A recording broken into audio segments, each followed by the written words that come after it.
Selamat sore pemirsa, Anda kembali menyaksikan Bisnis Hari Ini. Sejumlah informasi ekonomi terkini telah kami siapkan untuk Anda. Di antaranya pemerintah tidak memiliki pilihan lain selain membatasi penggunaan BBM bersubsidi. Dan pemerintah membentuk tim pencari fakta atas kegagalan divestasi saham Newmont Nusa Tenggara. Jangan lewatkan pula sorotan terhadap pro kontra penggunaan smart card untuk BBM bersubsidi. Saya Frida Litwina, inilah Bisnis Hari Ini selengkapnya.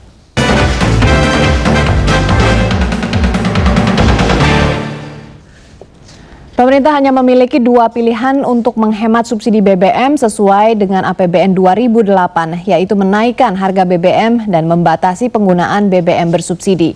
Namun karena pemerintah telah memutuskan untuk tidak menaikkan harga BBM, maka pilihan bagi pemerintah hanya membatasi penggunaan BBM bersubsidi. Menteri Energi dan Sumber Daya Mineral Purnomo Yuskiantoro selepas acara BUMN Forum di Gedung PLN Pusat mengatakan di dalam APBN 2008 pemerintah dipatok subsidi BBM sebanyak 35 juta kiloliter atau senilai 100 triliun rupiah. Pemerintah harus dapat menjaga komitmen ini, antara lain dengan cara mempercepat program konversi minyak tanah ke LPG dan pembatasan penggunaan BBM bersubsidi yaitu premium dan solar. Menurut Purnomo, pembatasan penggunaan premium dan solar akan dilakukan secara bertahap sambil melihat dinamika yang terjadi di masyarakat. Sedangkan untuk menaikkan harga BBM bersubsidi, pemerintah sudah berkomitmen tidak akan melakukan. Langkah pembatasan BBM bersubsidi juga dimaksudkan agar tepat sasaran sehingga yang mampu atau perusahaan yang tidak berhak mendapatkan subsidi tidak memiliki kesempatan mengambil jatah subsidi yang diperlukan rakyat miskin. Ini harus ada prinsip-prinsip keadilan. Kita juga mengerti masyarakat yang pakai sepeda motor. Kita tentu tidak akan sepeda motor dibatasi 1 liter per hari. Ya logika pemerintah tidak begitu. Ya sekarang sedang kita hitung, kita harus juga ngerti rakyat yang membutuhkan subsidi harus kita beri subsidi. Itu harus kita lakukan. Nah tetapi rakyat yang tidak butuh subsidi jangan pakai subsidi dong. Sekarang ini saya dapat laporan ya, ada beberapa NTT, ada perusahaan yang karena harga minyak tinggi, mereka menganjurkan kepada pegawainya untuk membeli BBM subsidi. Pemerintah akan mengirimkan tim pencari fakta ke Nusa Tenggara Barat untuk mendapatkan fakta atas gagalnya proses divestasi saham PT Newmont Nusa Tenggara atau NNT.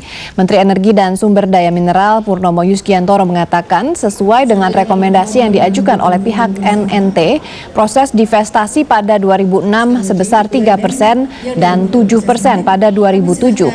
Purnomo menambahkan Departemen Energi dan Sumber Daya Mineral akan mengajak pihak kejaksaan untuk mencari fakta proses divestasi NNT yang telah dinyatakan default.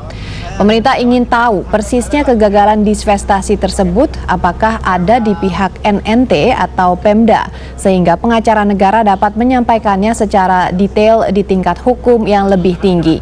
Purnomo menegaskan surat default atau lalai diberikan karena sesuai batas waktu yang disepakati bersama. Kita sudah keluarkan surat lalai, ya, surat default. Kemudian dari situ kita sekarang ingin kirim satu fact-finding team untuk melihat betul apa proses yang terjadi di sana. Kenapa kok terjadi kemacetan?